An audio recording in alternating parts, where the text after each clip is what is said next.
Welcome to Serene Tales, where we unwind, relax, and gently drift into peaceful slumber. I'm Emma, your host for tonight, and I'm so glad you're here. This evening, we're sharing a beautifully retold classic, Shadowed Hearts, a dreamy version of Beauty and the Beast. It's a soothing and enchanting tale, perfect for easing you into a restful night. But before we begin, let's take a moment to relax together. Find your most comfortable position, whether you're curled up in bed or resting on the couch. Now, take a deep breath in and slowly let it out. Feel the tension begin to melt away. With each gentle exhale, imagine your worries drifting further and further into the distance. Tonight, the wonderful Jake will guide us through this timeless story. His calm, comforting voice will take you on a peaceful journey where you can leave the day behind and step into the enchanting world of Shadowed Hearts. So, settle in, relax, and let yourself be carried away. Let's begin. Etienne Leroux once stood at the pinnacle of success. A merchant whose name was whispered with admiration and envy in every bustling market from Calais to Marseille. His fleet of trading ships carried exotic spices, shimmering silks, and rare jewels from distant lands, fueling his wealth and reputation. But fate, as cruel as a winter gale, can strip a man of everything. One fateful autumn, Etienne staked his entire fortune on a grand fleet bound for the Orient. The ships were laden with treasures meant to secure his family's comfort for generations. But as weeks turned into months and no masts appeared on the horizon, whispers began to coil like smoke through the village streets. "They say his fleet sank," murmured one farmer's wife over her basket of washing. "Every last ship," her neighbor gasped. "What will become of the Leroux family now?" In Etienne's grand house on the hill, the news struck like thunder. Etienne, a widower, had no wife to console him or share his burden. But his 6 children, 3 sons and 3 daughters, looked to him with wide, worried eyes.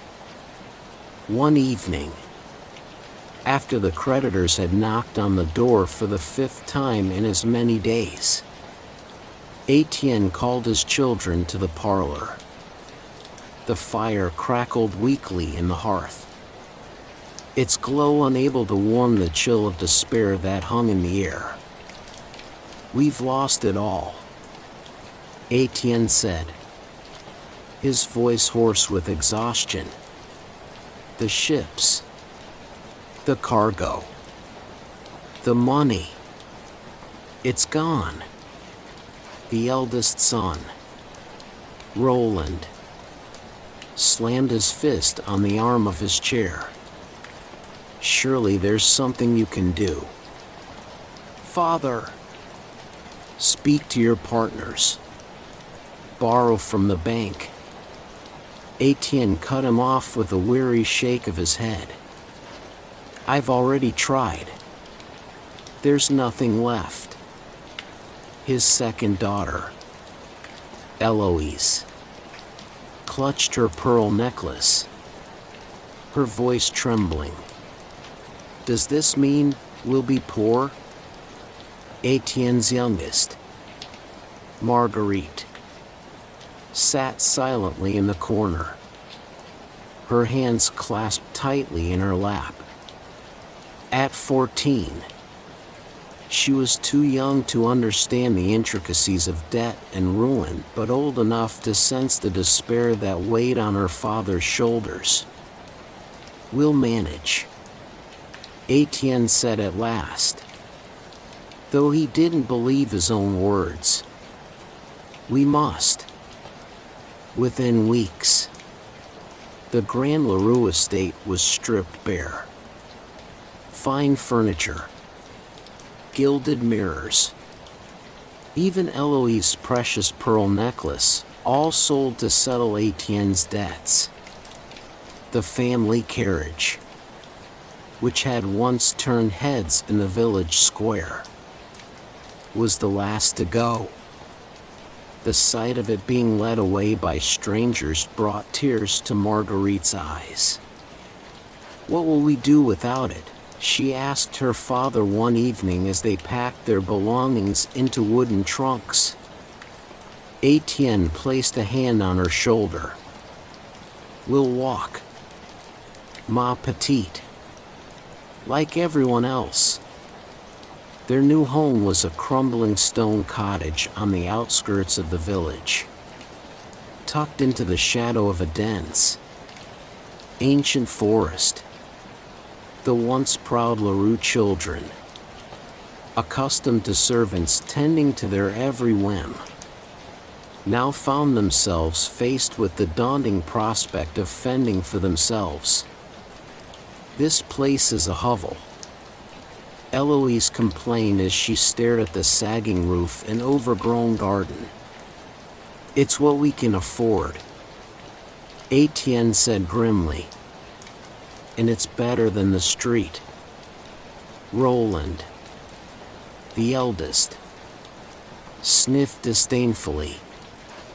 I won't waste my time chopping wood or milking goats. That's peasant work. If you want to eat, you'll do it, Etienne snapped, his patience fraying. But it was Marguerite who quietly took up the work her siblings shunned, while the others sulked and bickered. She cleaned the dusty cottage, learned to bake bread from the kind village women, and even coaxed a few hens into laying eggs again. You're too good for this, Marguerite, Eloise said one day, watching her younger sister knead dough with flour-dusted hands. You're practically a servant. Marguerite smiled faintly. Better a servant who can feed herself than a lady who goes hungry. 2 years passed, and the Leroux family learned to survive, though only just. Then, one crisp autumn morning, Etienne received a letter that sent a ripple of hope through the household. Father, what does it say? Marguerite asked as Etienne stared at the paper, his hands trembling. One of my ships, he whispered. It's been found. In port. Intact. The children erupted into cheers. Roland leapt from his chair, already planning their return to wealth and status. Eloise spoke dreamily of silk gowns and glittering jewels. Marguerite, however, remained quiet. She had grown fond of their small, simple life in the cottage. The thought of leaving it unsettled her. I'll ride to the city at once, Etienne announced. If the ship's cargo is intact, it will be enough to restore us. Before he departed, Etienne asked each of his children what they would like him to bring back from the city. Roland demanded a pocket watch of gold and silver. Eloise asked for a velvet gown trimmed with lace. Marguerite hesitated. Father, she said softly, if it's not too much trouble, I'd like a rose. A rose? Etienne repeated. puzzled. Why? They don't grow here, Marguerite explained. I've always wanted to see one. Etienne chuckled and kissed her on the forehead. A rose it is, my darling. And perhaps a necklace to go with it. Etienne's journey to the city began with hope but ended in despair. Though the ship's cargo had been recovered, his creditors had already claimed it. By the time he reached the port, there was nothing left for him to reclaim. On his way home, despondent and weary, a storm overtook him. Rain lashed at his face, and lightning illuminated the twisted trees of the forest. His horse, spooked by the thunder, bolted from the road, plunging him into the heart of the woods. Hours later, drenched and shivering, Etienne stumbled upon a tall iron gate. Beyond it lay a sprawling, overgrown estate shrouded in mist. Desperate for shelter, he pushed open the creaking gate and made his way to the imposing mansion at its center. The front door opened with an ominous groan, revealing a grand but eerily silent hall. Suits of armor stood like sentinels in the shadows, and a fire burned in a distant room, casting flickering light on the cold stone walls. Etienne called out, his voice echoing through the emptiness. Is anyone here? I seek only shelter for the night. When no answer came, he ventured toward the warmth of the fire. A table was laid with a feast, roasted meat, fresh bread, and wine that glimmered like rubies in the firelight. Hunger gnawed at him, and after a hesitant glance over his shoulder, he sat down to eat. As he reached for a second helping of bread, a voice growled from the shadows. Who dares to take what is mine? Etienne froze, the piece of bread hovering just inches from his lips. The voice was deep, guttural, and filled with anger. Slowly, he turned toward the shadows at the edge of the room. From the darkness emerged a figure so monstrous it made Etienne's blood run cold. The creature was impossibly tall, its broad shoulders draped in a tattered cloak. Thick, coarse fur covered its arms and chest, and its face, a grotesque blend of human and beast, was framed by a wild mane of black hair. Piercing amber eyes glared at Etienne with fury. I didn't mean any harm, Etienne stammered, rising from his chair. The storm, my horse, I only sought shelter. You sought more than shelter, the beast growled, gesturing to the half-empty table. You've eaten my food, drunk my wine, and now stand in my home as if you own it. Etienne fell to his knees, his voice trembling. Please, forgive me. I have nothing to offer you. My fortune is gone. My family depends on me. The beast raised a clawed hand, silencing him. For a long moment, it studied him with unblinking eyes.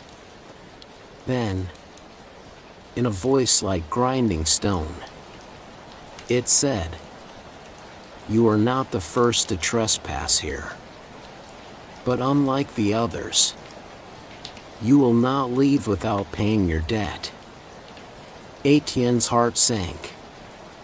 What can I possibly offer you? The beast stepped closer, towering over him. A life for a life.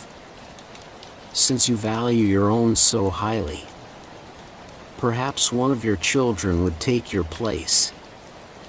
Etienne gasped. No, that's impossible. I would never. You will have a week to decide, the beast interrupted. Return to your family. Tell them what you've done. If you do not return, or send another in your stead, I will come for you myself. With that, the beast turned and disappeared into the shadows. Etienne stumbled to his feet, shaking, and fled the mansion. Outside, the storm had calmed, but the cold had sunk into his bones. He climbed onto his frightened horse and rode through the night, the beast's warning echoing in his ears. When Etienne returned home, the sight of his children waiting eagerly for his gifts broke his heart. He handed each of them a rose, the only thing he had managed to take from the beast's estate. A rose? Roland sneered.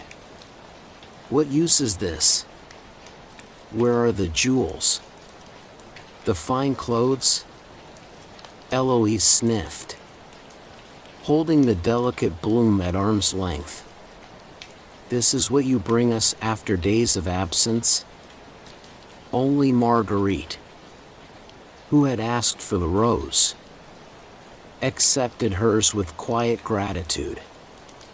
She brought it to her nose and inhaled its fragrance, her face lighting up with a soft smile.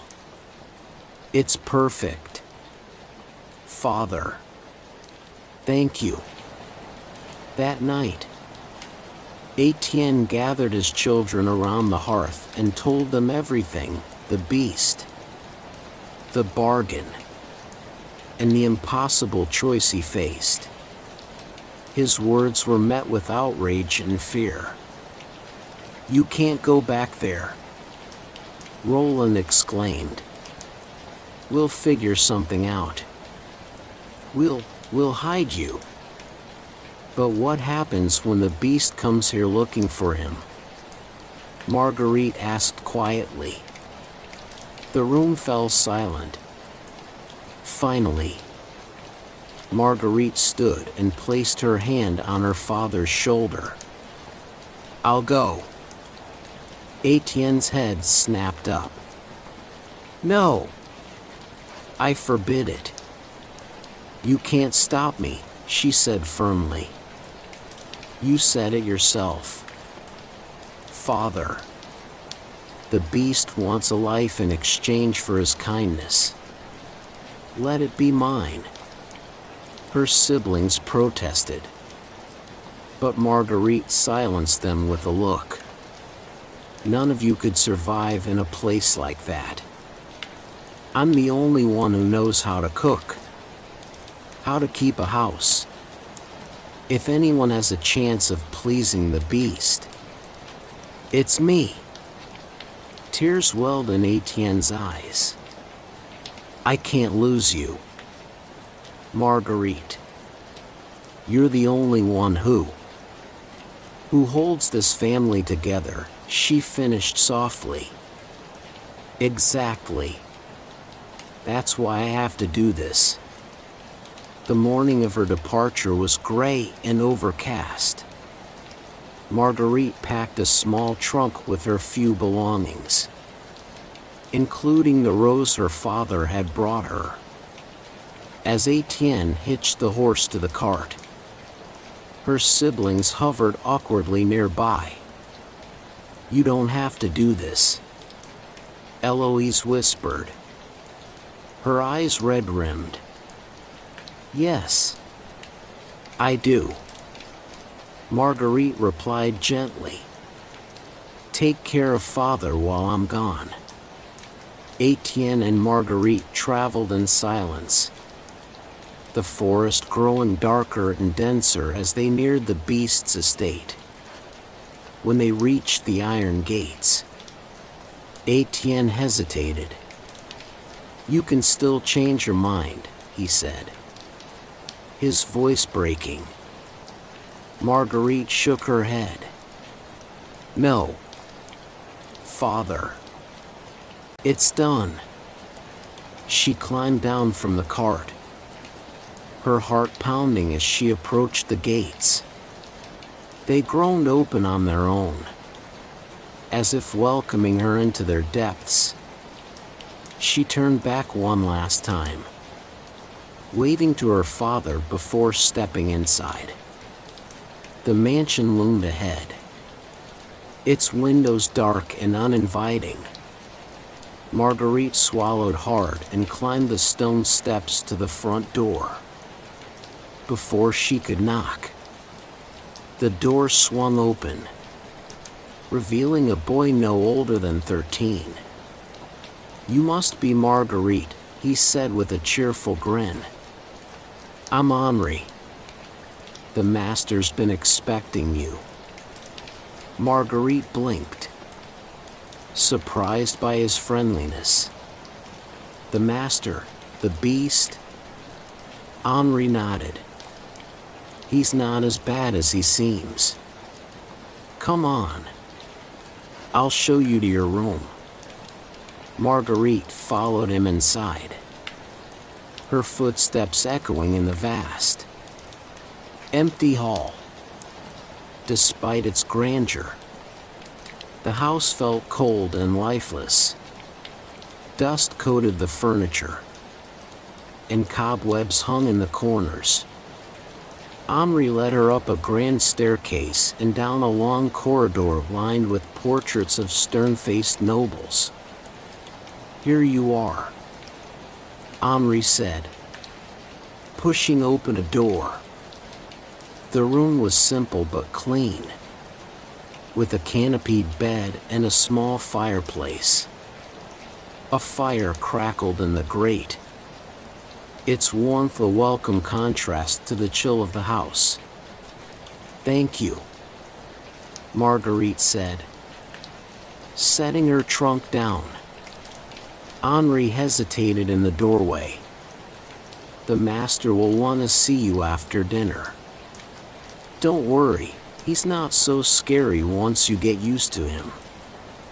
Marguerite managed a weak smile. I'll take your word for it. After unpacking her belongings and taking a moment to steady her nerves, Marguerite ventured downstairs to meet the beast.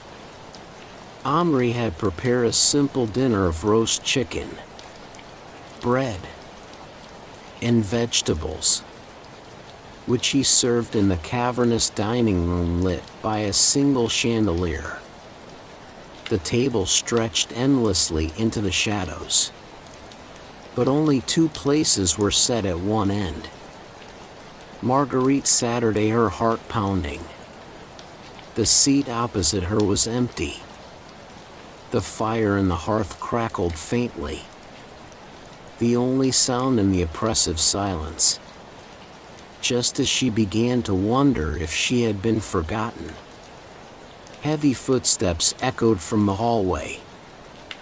The beast appeared in the doorway, his massive form filling the frame.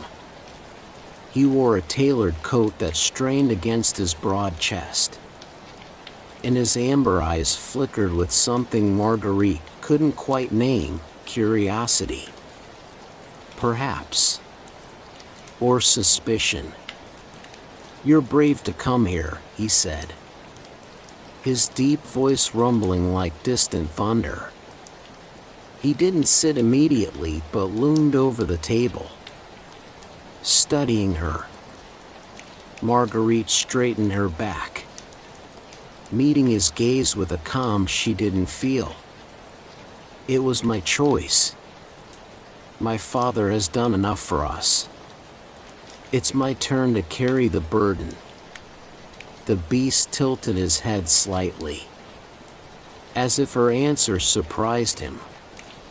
Very well, he said, lowering himself into the chair opposite her. Eat. The command was simple, but the weight of his voice left no room for argument. Marguerite picked up her fork and began to eat, aware of his sharp gaze on her every move. For a while, they sat in silence, the clink of cutlery against plates the only sound between them. Finally, Marguerite mustered the courage to speak. Why did you demand someone take my father's place? What do you gain from this? The beast's lips curled into something resembling a smile, though it revealed more fun than warmth. Is it so strange for a man to seek company? This house is lonely. Marguerite frowned. If you're lonely, why not invite people to visit? The beast let out a short, humorless laugh. People don't willingly visit monsters. His words hung in the air, heavy with bitterness. Marguerite chose her next words carefully. Perhaps they would if they saw more than just the surface. The beast's expression darkened. Finish your meal. The next morning, Marguerite awoke to find Henri waiting at her door with a tray of breakfast. He grinned as she sat up, brushing sleep from her eyes. Good morning, Miss Marguerite, he chirped, setting the tray on her bedside table. The master says you're free to explore the house. Just avoid the west wing. Marguerite raised an eyebrow. Why? Henri shrugged, but the cheerfulness in his eyes dimmed. It's his private space. He doesn't like anyone going there. After breakfast, Marguerite took Henry's advice and began exploring the mansion. It was a maze of grand halls, ornate staircases, and locked doors. Most of the rooms were abandoned, their furniture shrouded in dusty sheets. Portraits of grim-faced nobles lined the walls, their painted eyes seeming to follow her as she passed. One room, however, caught her attention. It was the library, a cavernous space with walls lined from floor to ceiling with books. A ladder on wheels allowed access to the highest shelves, and several tables were piled with open volumes and scattered papers. Marguerite ran her fingers along the spines of the books, marveling at their titles. Philosophy, history, poetry. There was no end to the knowledge contained within these walls.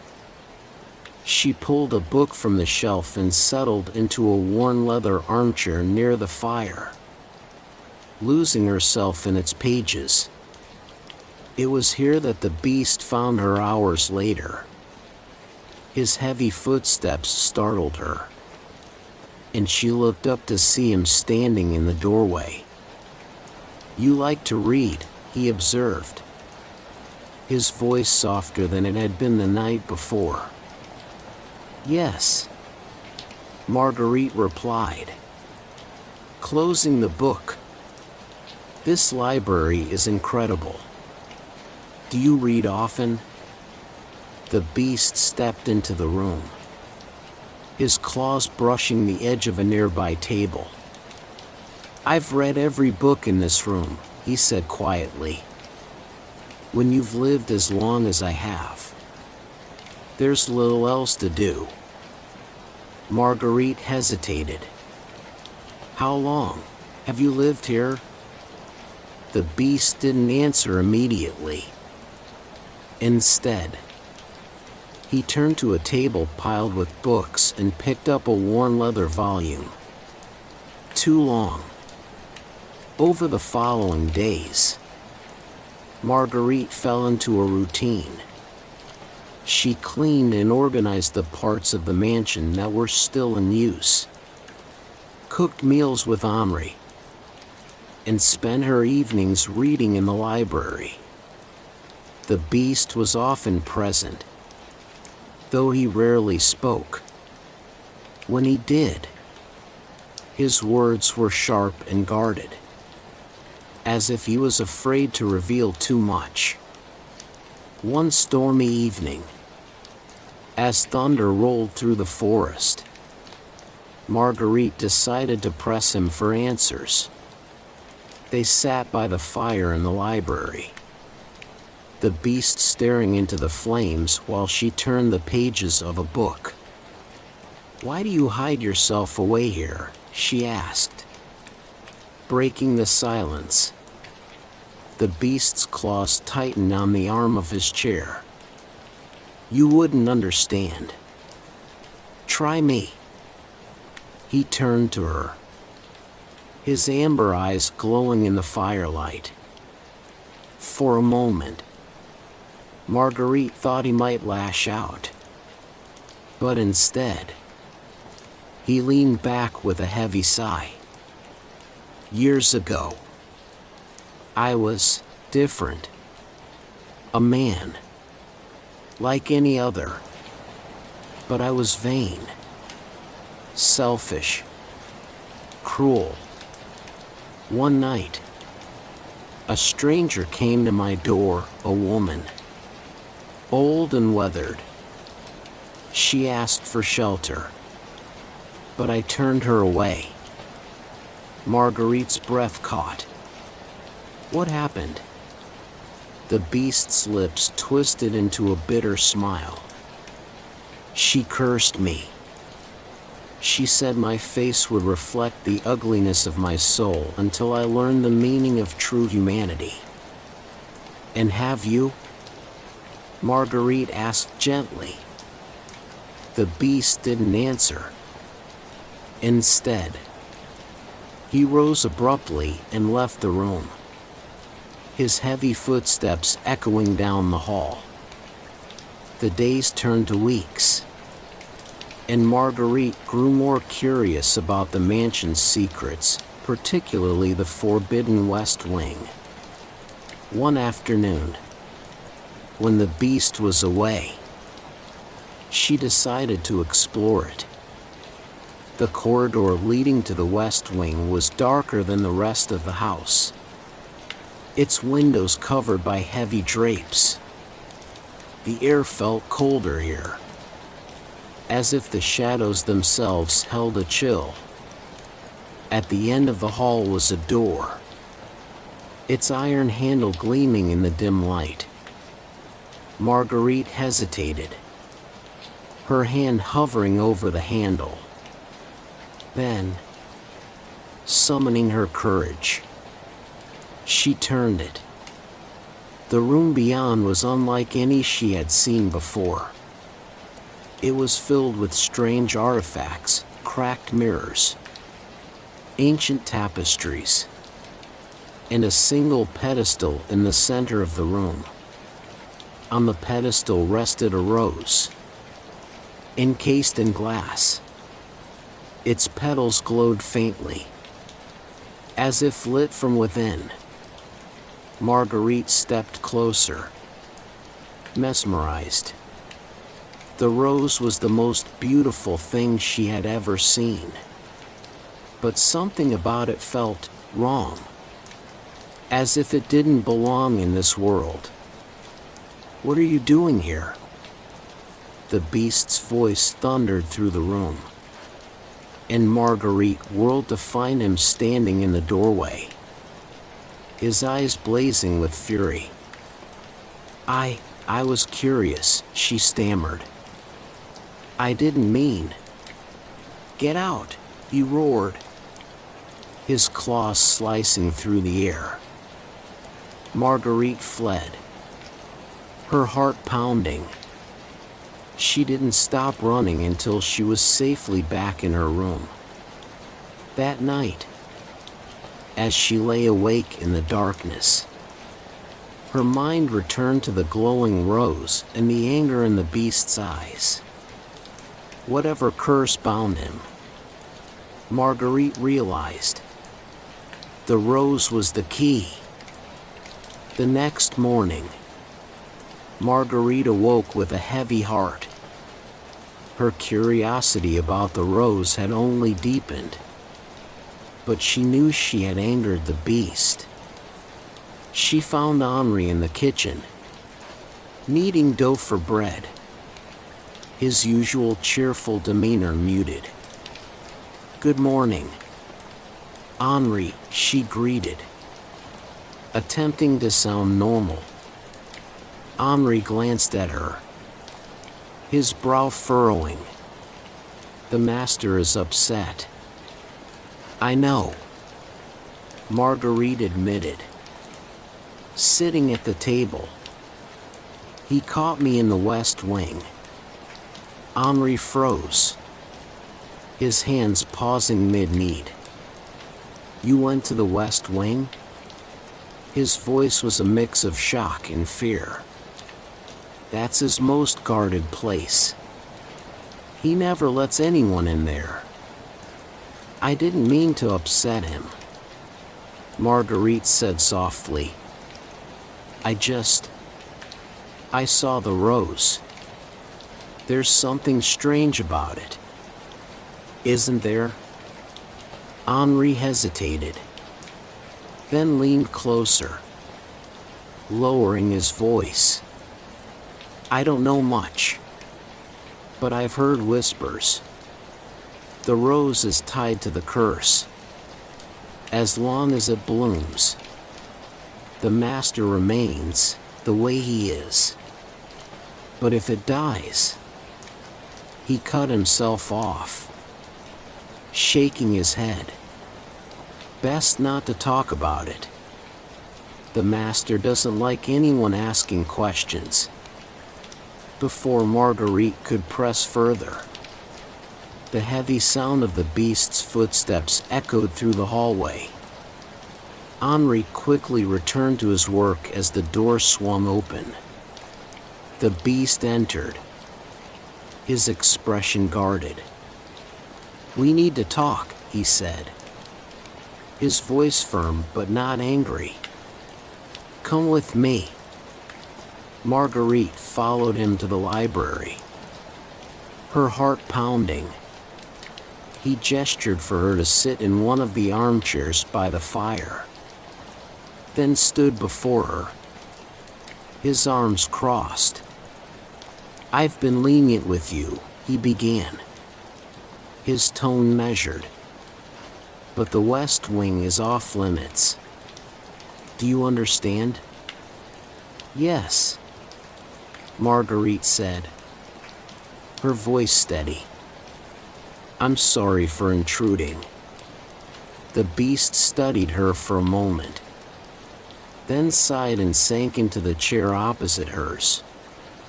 "You're curious," he said, his voice softer now. "I can't blame you for that. But some things are better left unexplored." Marguerite hesitated, then asked, "Is the rose tied to your curse?" The beast stiffened, his claws digging into the armrest. For a moment, she thought he wouldn't answer. Then, to her surprise, he nodded.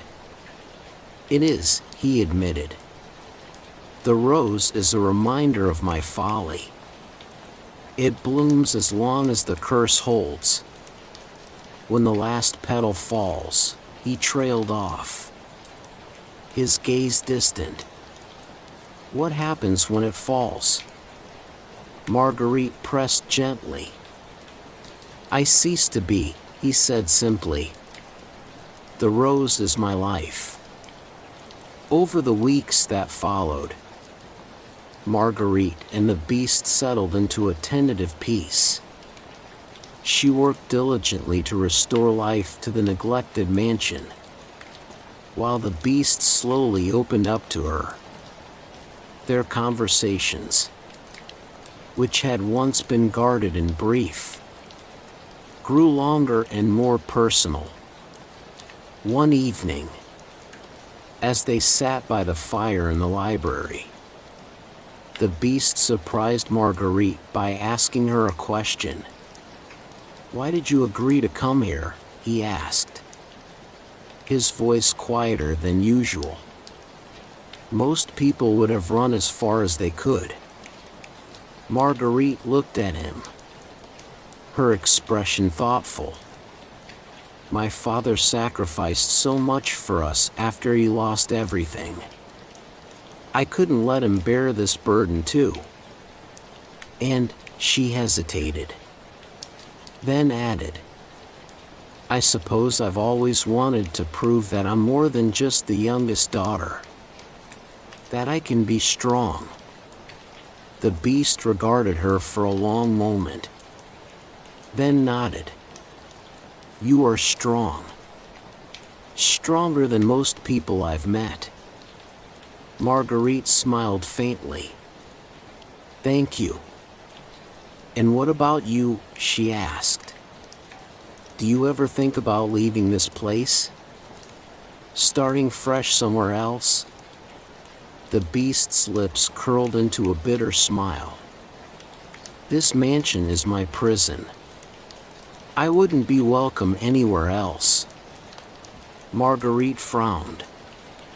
"You don't know that." "I do," he said firmly. "People see me and recoil. No one looks beyond the surface." "I did," Marguerite said quietly. The beast's gaze softened, and for a moment, the tension in his massive frame seemed to ease. But he said nothing more, and the two of them sat in companionable silence, the fire crackling between them. As spring turned to summer, Marguerite began venturing beyond the mansion's grounds. The forest that surrounded the estate was vast and teeming with life, its canopy of leaves casting dappled shadows on the mossy ground. She often collected wildflowers and herbs to brighten the gloomy halls of the mansion. One afternoon, as she gathered daisies near a stream, she heard voices. At first, she thought it was her imagination, but as she crept closer, she realized the voices were real and they were talking about the beast. "They say the monster still lives in that old mansion," one man said, his voice gruff, "feeding off the blood of anyone foolish enough to wander too close." "That's just a story to scare children," another man replied. "There's no such thing as monsters." "You don't believe me?" the first man shot back. "I've seen him. A hulking brute with claws and fangs. He killed my brother." Marguerite's blood ran cold. She crouched lower, peering through the undergrowth. The men were fishermen, their nets slung over their shoulders as they walked along the stream. "Let's just get out of here," the second man said nervously. "This place gives me the creeps." As the men disappeared into the trees, Marguerite's mind raced. Could the beast have done what they claimed? She thought back to his sharp claws and piercing eyes, the raw power in his movements. But no, he had shown her nothing but kindness. Whatever had happened to the fisherman's brother? Marguerite was certain the beast was not to blame. Still, the encounter left her uneasy. When she returned to the mansion that evening, she found the beast in the garden, tending to the rosebush under the pergola. The sight of his massive hands moving so delicately among the petals made her heart ache. "Have you ever harmed anyone?" she blurted out before she could stop herself. The beast straightened, his expression unreadable. "Why do you ask?" "I heard some men in the forest," Marguerite admitted. "They said you killed someone." The beast's face darkened, and for a moment, she thought he might turn her question aside. But then he sighed and said, "There was an accident. Years ago, a hunter wandered too close, and he startled me. I lashed out, and he died." Marguerite's chest tightened. "It wasn't your fault." "Wasn't it?" the beast replied bitterly. "If I weren't this creature, he would still be alive." Marguerite stepped closer, her voice gentle. "You've changed. I see it every day. Whatever you were then, you're not that now." The beast looked at her, his amber eyes filled with a vulnerability she had never seen before. "I hope you're right," he said softly. As the summer days stretched on, Marguerite and the beast grew closer. Their friendship, once strained and uneasy, blossomed into something deeper. The beast began to smile more often, small, fleeting smiles, but genuine nonetheless. Marguerite, too, found herself laughing at his dry humor and enjoying their long conversations in the library or the garden. One evening, as they watched fireflies dance in the twilight, the beast turned to her and said, "You've brought light to this place, Marguerite. I didn't think it was possible, but you've given me hope." Marguerite's cheeks flushed. "I think you've always had hope. You just needed someone to remind you of it." The beast chuckled. A low, rumbling sound, perhaps, as the stars emerged overhead. Marguerite felt a warmth in her chest that had nothing to do with the summer night. For the first time, she wondered if her presence in the mansion wasn't just a duty, but a choice she would gladly make again. As summer deepened, Marguerite noticed a change in the beast. His once brooding demeanor softened, and his presence became less intimidating and more comforting. But the mansion itself still held its mysteries. On warm evenings, she would wander the halls, her candle casting flickering shadows on the walls. One night, she stumbled upon a ballroom. Its vast floor, once polished to a mirror-like shine, was now dulled by dust. Chandeliers hung above, their crystals catching faint moonlight from tall, arched windows. In the center of the room was a table, covered in a faded velvet cloth. Upon it lay a single, golden mask.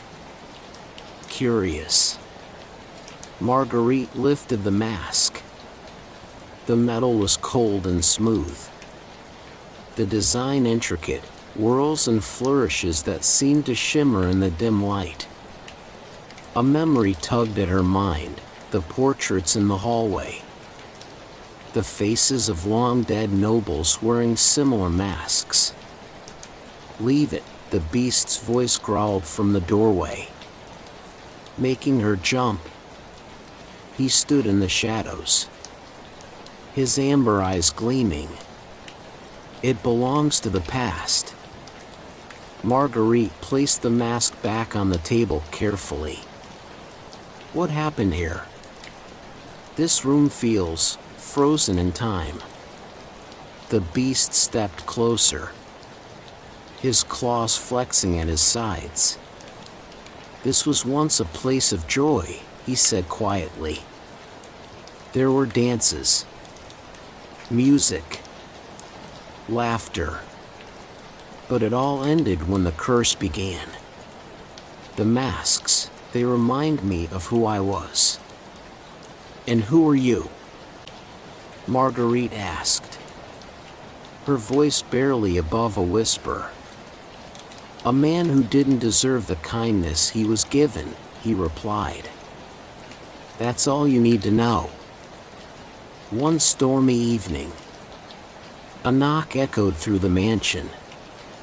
Marguerite and Henri rushed to the door. But when they opened it, there was no one there. Only a small, tattered bag sat on the steps. Inside was a single, withered rose and a note scrawled in hurried handwriting. "Beware the shadows, they hunger for the light." Marguerite's hands trembled as she read the note. "What does it mean?" she asked Henri. But the boy only shrugged, his usually cheerful face pale with worry. That night, Marguerite couldn't sleep. The warning lingered in her mind. She lit a candle and decided to search the mansion, drawn by an unshakable feeling that something, or someone, was watching them. As she walked down the West Wing corridor, a cold wind blew through the cracks in the walls. Her candle flickered, casting eerie shapes on the faded wallpaper. When she reached the door to the room with the rose, she hesitated, then pushed it open. The rose under the glass shimmered faintly, its glow pulsing like a heartbeat. Marguerite reached out, but before her fingers could touch the glass, a shadow moved behind her. She turned quickly, but the hallway was empty. "Marguerite," the beast's voice called sharply, startling her.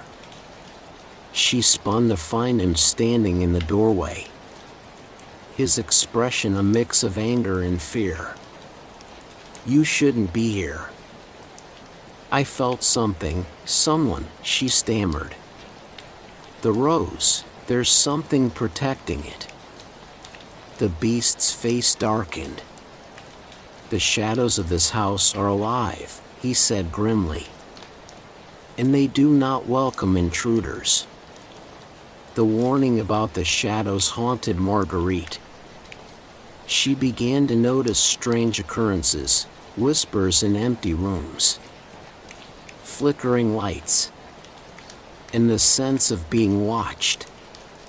Even Henri, usually unflappable, grew uneasy. One afternoon, she confronted the beast in the library. "What are the shadows? Are they part of the curse?" The beast closed the book he had been reading inside. "Yes. They are the remnants of my selfishness, my greed. They cling to this house, feeding on my regret. Can they be stopped?" Marguerite asked, They can be tamed, the beast replied. But only if the curse is broken. Marguerite frowned.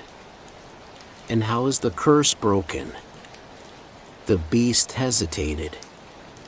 Then said, it requires something I've never been able to find. Not in the books. Not in the world beyond these walls. What is it? She pressed. Forgiveness, he said softly. From myself and from another. Marguerite's chest tightened. She realized then how deeply the beast carried his guilt.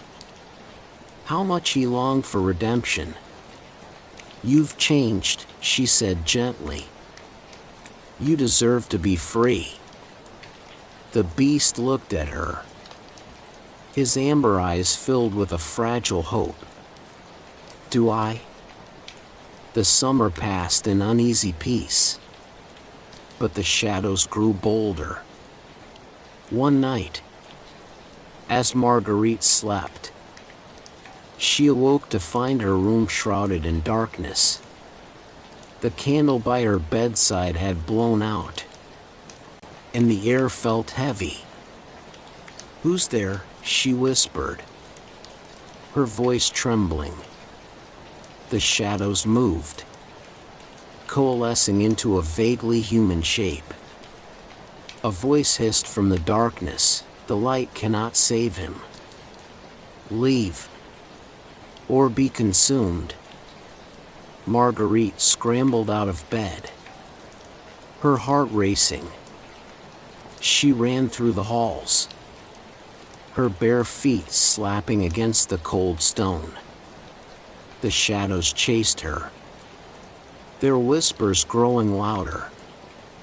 She burst into the library, where the beast sat by the fire. They're here, she cried.